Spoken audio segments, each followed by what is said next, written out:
Dots. I'm Dr. Latifat. I'm the host of the Money Fit MD podcast.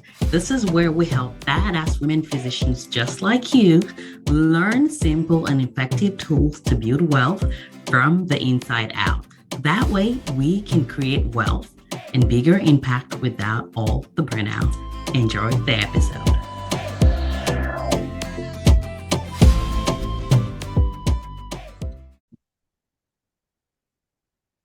Welcome to this episode that is a bonus episode that I'm recording and releasing to you guys on this day that's a special day for me. This is the day that I turn 40. I am moving into a new decade of life, and I wanted to just share some reflections that I have that I truly believe would be of value to many people, regardless of whether you're younger or you're older. But I will say that this episode is for you, and this episode is also for me. You know, as I reflect on this last decade of life and how I went into it without much thought or intentionality. I don't really think too many people go into their 30s with intentionality, but just seeing everything and reflecting on everything that has happened to what I would describe as my best decade yet. I just have a lot of gratitude and awe and just like this heart of like thanksgiving to God for giving me the last decade, excuse me, that I've had. So I wanted to record some of my reflections, and I think I have about 7 of them that I believe is going to be helpful for those of you guys listening, but it's also going to be helpful for me as I listen back and hear my own reflection of the last decade and some of the lessons that I hope to share that I believe will help you as you create this path for yourself, which is the path of the uncommon life, the rich life, the 7-figure life as a woman physician. And again, we've all experience the things that we've experienced at different ages, at different stages. And when I think about my job and my goal is to help women physicians that may not have accomplished the things that I want to accomplish or have the sense of self that I have. And that is going to be regardless of their age. So some of you guys are going to be younger, some are going to be older, some of you guys are going to go, this young lad. I always tell people that the experiences that I've had in life has made me being an adult for way longer than many people my age have. And, I don't know your story. I don't know your journey, and you may feel the same. But regardless of what it is, I really do hope that this episode blesses you in a way that is intended, or even maybe better or bigger than I've intended as I've done this. Okay. So I'm going to start with the first inflection, my first reflection. And my first reflection is this, that it's okay for you to be different. It's okay. And I know that it's easier said than done. And this is something that we probably hear more than we actually execute. For so many of us, including myself, we spend so much of our lives trying to fit in to spaces that may not have been built with you in mind, trying to fit in to places where someone of your gender or someone of your color may not have traveled before. And there's that sense of you're just trying to be quiet and fit in. Like I remember when I was in college at UCLA, I would be in all those classes where I may be the only Black girl in class, or one of the few, maybe like 2 or 3 Black people in a class of like hundreds of people. And it's sort of like, without even trying, you already stand out. So everything that you're doing is to help you fit in so that you don't even stand out even more than you've already stood out. And you can see how that can lead to things like people pleasing, how that can lead to you quieting your voice, like tuning down the volume of your own amazingness because you want to fit in to other people and what other people are doing. And what I found is that over the last couple of years of my 30s, I have been doing the work of being less quiet, of quieting myself even less, of trying to fit in even less. I'm not trying to not fit in, but I found that actually what most of us do is we try to fit in. So the fitting in is actually something that we're doing actively and intentionally when being ourselves actually doesn't fit in. And so it becomes about wasting less energy trying to fit in and instead spending my time and my energy being myself, which the natural consequence of us being our own selves is not fitting into boxes. So it's okay to be different. And maybe if you spend less energy trying to fit in, then you'd actually have more energy to do the work that you're meant to do on this earth instead of you trying to fit in into what other people are doing. And as I go into my next decade, I'm giving myself the permission to continue to just be true to myself and being okay with being different, being okay taking more intentional steps towards being who God has made me to be, into the journey that God has called me to be in, to lead the people that God has called me to lead with the audacity that I believe I've been given. So that's number one. Number two point that I wanted to share with you guys is the road to the best self, the best version of yourself, the road to living the life that you've been called to live, the life you've been born to lead, is one that is paved with uncertainty. And this may sound similar to number one point, but it actually is different. So the thing is this: a lot of times, if you think back to the journey of getting to becoming a physician, of medical school, and all the stuff, many times we're asking people, "How did you do it?" So that success leaves clues, so we can do something similar, and then we can achieve similar result. And there's benefit to that. And in fact, one of the things I had to learn was to let my first step be that, and then my second step being becoming me now doing it my own way that is authentic to myself. But when I look at the journey of even in medicine and being as a GI doctor that does IBD care primarily, deciding to practice medicine authentically with what I call the two butt cheeks, deciding to becoming who I am, deciding to take time off of medicine and quit was like, oh my goodness, what is she doing? And taking time off traveling as a family of five to so many countries. Like I said that I traveled to 19 countries. My daughters are like, well, mommy, it's actually more than 19 if you count the United States. Yes, they're correct. Um, but that was fueled with uncertainty. And uncertainty will cover or uncover the beliefs or the lack of belief that you have. It will uncover the identity issues that you may have. It will uncover the places that you may not have trusted in yourself. However, the question is, are you going to dare yourself to focus on the results, the outcome that you're trying to get to? Are you going to dare yourself to do the thing that your soul is crying out loud and saying, Latifat, this is the way, walk in it. This is the journey, do it in a way that maybe you've never seen anyone do before. But just understand that that pathway, that road is going to be laced and paved with uncertainty. And in order for you to be able to take that path, you're going to need to find safety. And the safety may be in yourself. The safety may be in relationships that may be old relationships or new relationships in new communities that you're choosing to find safety in. And the safety may also be in your faith.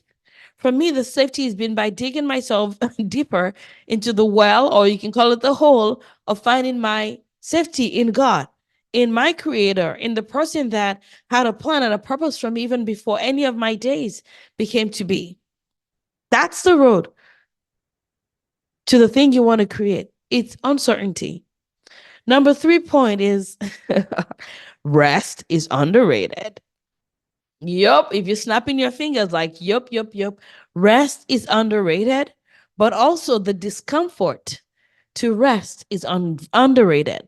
Most times we talk about, oh my goodness, I just want to rest. Oh my goodness, I just need to rest. But we forget the fact that rest doesn't always feel good, especially when you start. Because so many of us are conditioned to going, that even when I was taking our sabbatical, our family sabbatical, it took about 6 weeks for me to get to the point of a deep rest where I'm like, whoa, I've never been here before. I've never reached this space of rest before. So rest is underrated, but rest is also a place where you're going to discover yourself. You're going to discover new purposes, new interests, new thoughts, new ways of giving, new ways of expressing, new ways of, I don't give a crap what y'all think about me, Ness, that you may never have accomplished before. So rest is underrated. And I dare you to find rest at a level that you've never found it before. Number 4 point is it's not too late to be good at blah, blah, blah. And you get to feeling what that blah, blah, blah is. For me, when I, coming into my 30s, I knew zero about money. It wasn't until I was getting closer to late early 30s. So maybe about like 33, 34 was when I started learning about finances and learning about money and learning about real estate, learning how to be an entrepreneur, how to manage my time at a level that is different than I had thought before, how to do more without overwhelm, how to do less when I choose to.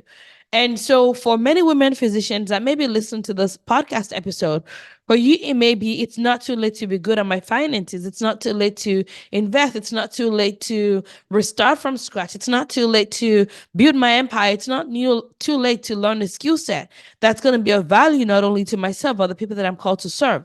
But I want to challenge you and say it's not too late. I mean, I think there's a fallacy that we've had where many of us thought that we become doctors and that's going to be the biggest not knowing that we're going to ever accomplish without realizing that there are many seasons of not knowing that you're going to accomplish.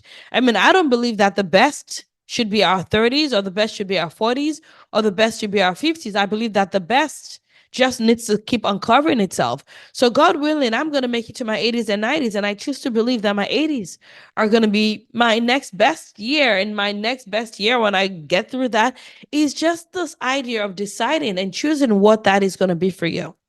I if we're friends on Facebook, and if we're not, come find me on Facebook, find me on Instagram. I want to be your friend. Can we just be BFF forever and ever and ever? I posted on my Facebook page and I was asking people to share with us what the best part of being 40 is.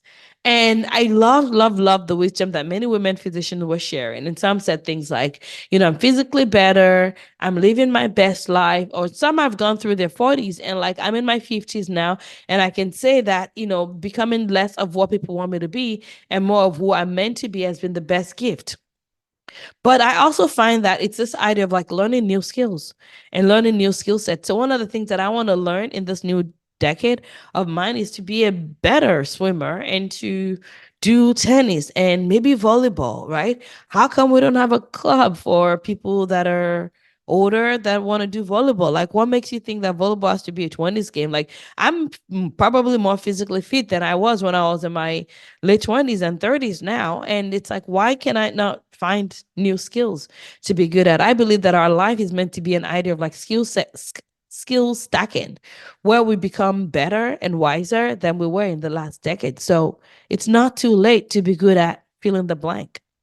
Number 5 is this one that I've been doing even a better job of as I've approached 40, is embracing the art of going for failure and walking towards what feels scary. Many of us have spent maybe the last decade of our lives trying to avoid failure, trying to avoid fear, trying to get better at overcoming our fear.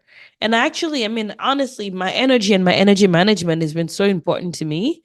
And what I'm finding is that it's not just about trying to be successful, is just getting good about the art of failure and going for failure. And that's one thing that I want to do in the next decade is I want to fail more.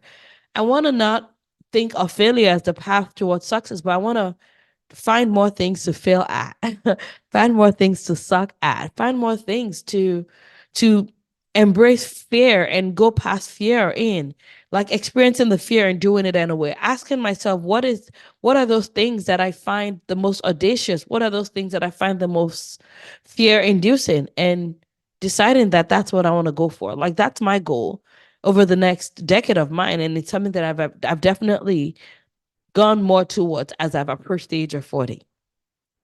Number 6 is your values are so important.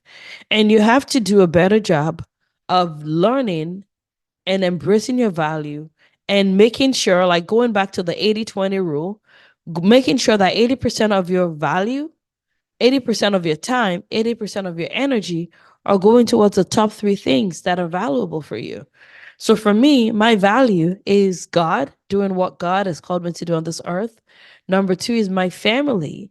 My family, that's so important to me. And then number three is my relationship. And honestly, if I think about all of them, like what God has called me to do here is to lead a life of value, is to help people, serve people at the highest level that I can with the resources that I've been given, which include my skill set, my ability as a coach, my ability to learn money, translate money into a language that makes sense, inspire people, and give less poopiness to the things that I'm great at, and stop thinking that the things that I'm good at are not of value, right? So I want 80% of my time, of my energy to go to those three values, to be honest with you. And it's not a matter of like, spending time with my kids and being a stay-home mom. No, that's not what it's about for me. Maybe what's about for you. For me, it's not what it's about, but it's being an example of what's possible even to my kids in how I serve my patients, in how I serve my community, and how I serve the women that I've been called to serve, right? That's what I'm calling myself to in this new decade of my life, is living a life of that it really spends 80% of everything she's got on her top three value. And in fact, the rest of the 20%, yes, can be used for other stuff, but I'm going to see how it leads back into the three things that I value the most, which I just shared with you guys. And the last one, but not the least, is something that I was challenged with when I started taking our sabbatical, which is get back to play. And someone has asked, how is this different from fun? I think it's fun to travel. I think it's fun to like do many things. It's fun to engage with people. It's fun to like have a date night. But play is getting back to that childish self. It's getting back to that childlike energy of you that fuels your soul, that fuels your heart. So what are the things you like doing when you were 12, when you were 8? What gave you joy? What gave you like deep indulgence into like laughter and like cracking up like no other? I want to get to that again. I've done a good job, but I want to do an even better job of playing. Like, I think of playing as like getting on all fours, whether that's like physically or like more of, I don't know, logistically, or more of like a figure of speech, but getting back to that childhood version of yourself where you're really indulge. And that's what I want to do over the next decade, is be more like the childish version of me in ways that fuel my soul, in ways that feel like play. I talk about the arms of wealth. I teach this inside of the Money School for Women Physicians. And, money and finance is one of them, but faith is another one. Having the freedom of from debt, even when you have debt, things like sleep, play, fun, relationships, like those are all part of wealth building. And so essentially what I'm saying is that over the next decade, I want to be wealthier. That really becomes what it's about. But I want to do that in a way that's authentic to myself, in a way that feels true based on my calling, my life, my purpose. And that may be different for you. But whatever that is for you, I'm challenging you to do the work of answering yourself those questions and going through the 7 points that I share as my bonus for you to enjoy. So I hope this has been of help. If you would like to wish me a happy birthday, I would love it if you share this episode on your social media and tag me. Tag me. You can leave a review. Let me know what your thoughts are about this episode and the things that we've been doing. And of course, if we can be of service to you, I want us to be able to do that. So from Latifat, from Timmy Talkba, which is my other name, from my DT2, which is my other name, from myself, which is me, from everything that I believe in, from every ounce of my body that is meant to be of service in this world. I just want to say thank you for being part of my world. What I do here matters. Um, but it only matters to the extent which I'm able to create the influence that I have, me being able to impact you, whether you're like one person, whether you're hanging out with your kids as you listen to this. But I just want to say a huge thank you to you for being a part of my world. I appreciate you so much. I don't take your time, your attention, your ears, your energy for granted. Thank you for being part of my world. And I look forward to serving you on a deeper level, on a bigger level over the next decade. And yes, I'm going to have fun. Don't worry about me. I'm going to have a great time today. I love you so, so much. God bless you. Goodbye.